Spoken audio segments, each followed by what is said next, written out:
So how long have you been gardening for, Nana? A long, long time. I suppose when I was a kid, around 13 or 14, earlier than that, I used to, in Mississippi where I was born and grew up till about 14 years of age. I was gardening down there, gardening cotton. I just didn't know it, that I was gardening.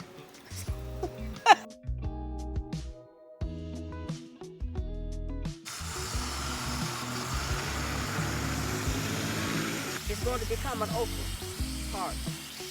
So you see, it's lots of blooms on these stalks already, still, and they're going to become open.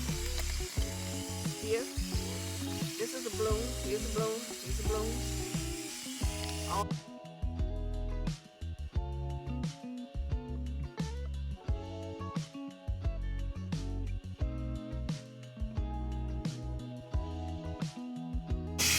These are my roses, knockout roses. They come back every year. I took them out of the ground and put them in pots. Up here, annual. These are not perennial. These plants are annual lantana.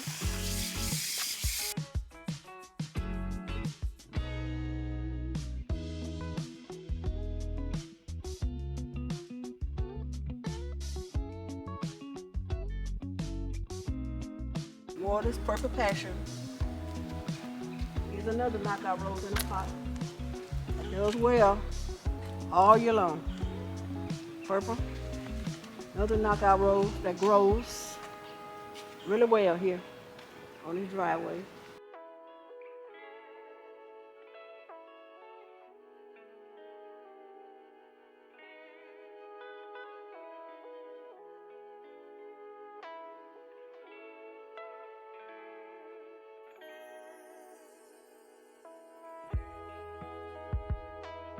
On that side, I got a knockout rose in the blue pot, salvia,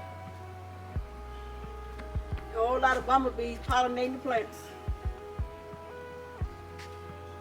butterflies,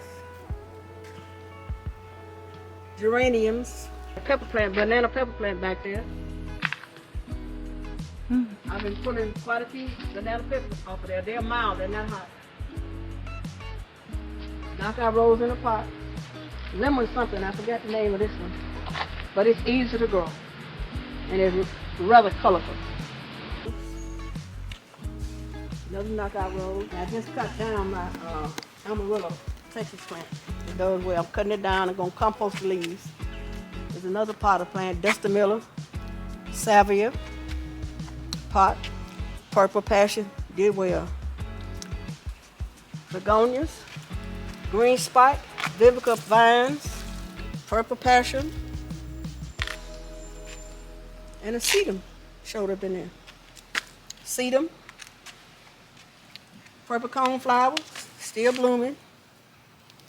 Another pot with salvia, Vivica vines, purple passion, sedum, creeping jenny, begonias, Vivica vine.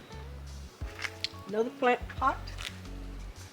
Here's another pot that I grow. It's seen its best days. White begonia, red pots. I like blue pots. They make a statement in the yard. There's a manville back there blooming. Better now than they did all summer. I've harvested a lot of bell peppers off this plant. Chop them up. I'll make the compost bed over there for the spring. I've eaten up all the Swiss chard. This was a cucumber, so this is a miniature flower bed. This flower, sedum, begonia, spike. I don't know the botanical name for this, but I don't want to call it the name that everybody calls it. And this is a colis, impatiens. And I'm making a new flower bed here for the spring. I put waste in here, like produce trapping, old lettuce and stuff. I put that in there and cover it up, and it will decompose by the spring. And it'll be a plentiful, good flower bed or vegetable bed.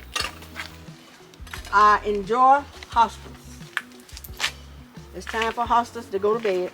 You see, they're getting ready to go to bed for the winter time. Hostas. It's been going, I've been had it about 5 years. And it's still living. It's supposed to be miniature. But it's not miniature, it's trying to grow bigger. Put it in a big old pot. This hosta here is about 5 years old. It needs to be divided. And I'll probably divide it in the spring. There's another hosta. They all getting ready to go to bed for the winter. Do those come back the next year? They come back these are perennials. They come back every year. All the hostas. This is a hydrangea over here I bought this year. It bloomed. But I'm going to have to transplant it to a bigger pot. This hosta I transplanted this year. Hosta. Elephant ears I transplanted.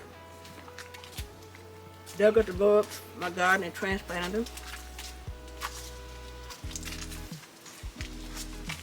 This is what I call my green garden. Everything here is supposed to be green except for the rooster. I don't know how you got on here. But everything is supposed to be green or beige. It's this lemon flower green. My husband put these poles in here for me. And there's hostas over there, coluses, hostas everywhere, begonias. Another hosta that I transplanted. Galadiums, salvia. I call these firecrackers, but the name of it is salvia. But all these hostas are getting ready to go to sleep for the winter time.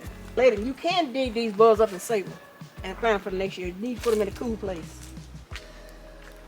I don't do it, but you can do it. Save them for the next year. And I love to hang pots around the swing. So I can sit in here in the summertime and enjoy this rock in the swing. This is a beautiful elephant ear that just multiplied in this pot. I put a bulb in here, maybe about 2 months ago, and look at it now. I'm gonna try to save it by putting it in the garage or under shelters. See can I save the bulbs in it and come back. Just look at this plant. Look at this beautiful, beautiful plant. And because it's in a blue pot that grows like this. Right here. It's growing beautiful. And they're gonna look real good right now because the weather's cool. Not so high. Here's another big blue pot of plants.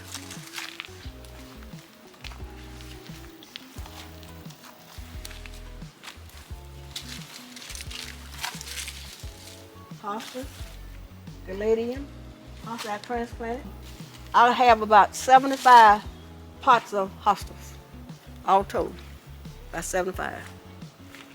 All total, in this backyard in front, I got about 145 pots of flowers. And I had to do that because I have a mold and a vole problem. So I had to take all my hostas out the ground, put them in pots, to save them.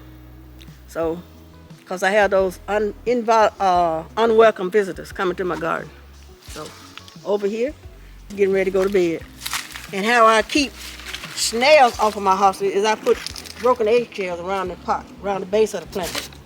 That'll keep the snails out from eating them up, mostly.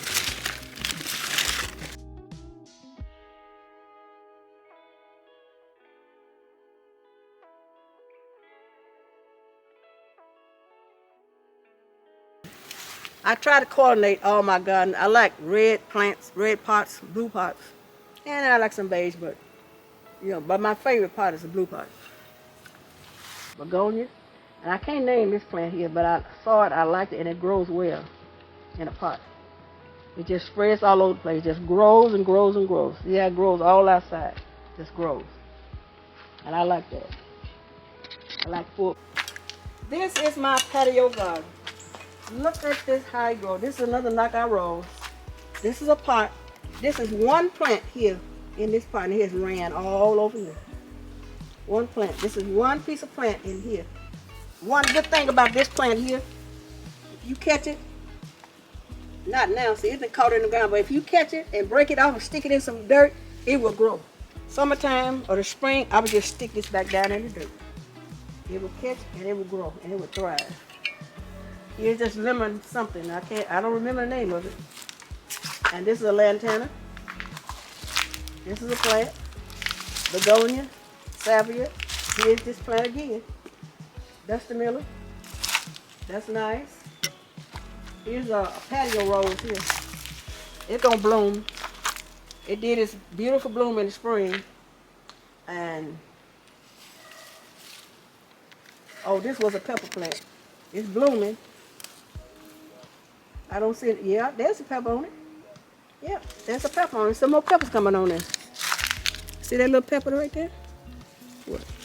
Yeah, oh, here's a nice one here. I missed that one. Here's a nice pepper on. I think it's 2 on here. I missed y'all when I was out here harvesting the peppers. See? Green peppers. Next year, it's going to be less flowers here. This is a knockout rose here, too. It's going to be less flowers here, and I'm going to put some more vegetables here. And there was a pepper plant over there. Bell pepper plant, I think it's probably saw its best days. Coleus.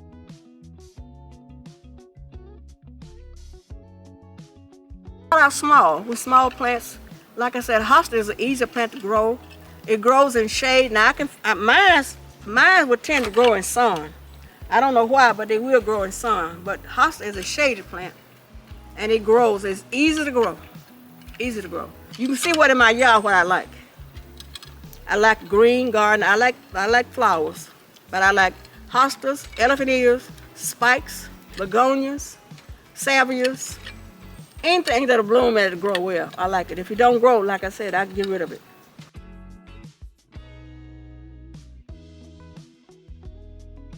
A lot of my containers and seating areas, I pick them up at yard sales. And come home and look at them, and if they need paint, I spray paint them. And they look nice. You can find a lot of stuff at people yard sales. A lot of good stuff. And recycle it. That's a good thing.